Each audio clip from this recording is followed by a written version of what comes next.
because he's so strong. He loves. Like it was hard to like wrap my head around it the day when they got dropped off to me, you know, because it's like the first time that I had had my kids by myself, and I was going to be the one making the rules, and I was going to be the one making structure happen for them. And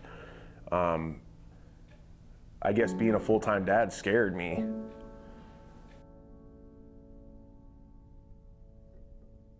When I first met Robert, his barrier to getting his children back was homelessness. Robert has lengthy criminal history and was on probation, and no one was willing to give him a shot. He didn't have any rental history, he didn't have anything. You know, at the moment I met him, he was homeless. He didn't have his kids placed with him. He didn't really have nothing going for him other than his employment, you know, and so we worked steadily to get him into housing, and it just took off from there. Him and I started brainstorming, and he said, you know, we have a program called the Navigator Program. He's like, I'm gonna get a hold of Amy, and she's the one that pretty much runs that. And I'm gonna see if, you know, we're gonna get your application in with them, and we're gonna see what we can't do, because you would be a perfect candidate. Because basically the Navigator Program works on, they like to introduce people into the community, helping them with multiple things. I mean, Amy was able to get me into a place. The Navigator Program paid 6 months of my rent. They paid my deposit, you know, and now everything is mine. You know, I'm completely on my own. I pay all my own bills. They were there for me for whatever. A lot of our families, there's nobody there that can tell them they can do it. They've been told for years and years and years that they're terrible people, that they'll never amount to anything, that no one's ever going to believe in them.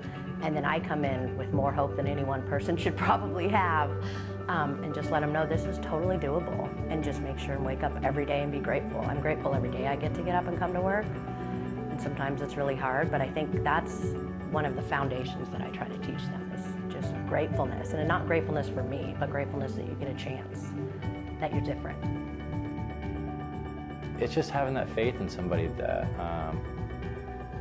they never have for themselves, and hopefully the faith and the belief that you have for them will carry on into them through, you know, you showing up regularly or calling them regularly, you know, and, you know, hunting them down, you know, hey, I'm not giving up on you. I'm here for you, you know, I work for you.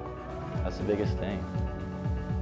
My experience with the Family Nurturing Center, that the name says it all, nurturing. I mean, they really take care of a lot of people with open arms.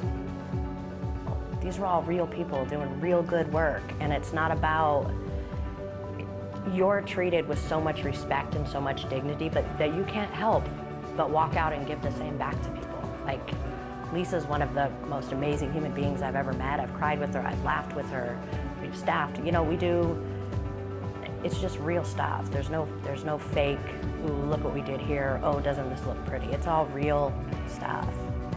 That's what I think sets it apart. It's all worth it in the end. You know, to wake up in the morning and tell yourself that you're a good person, and that your children need you. You know, that you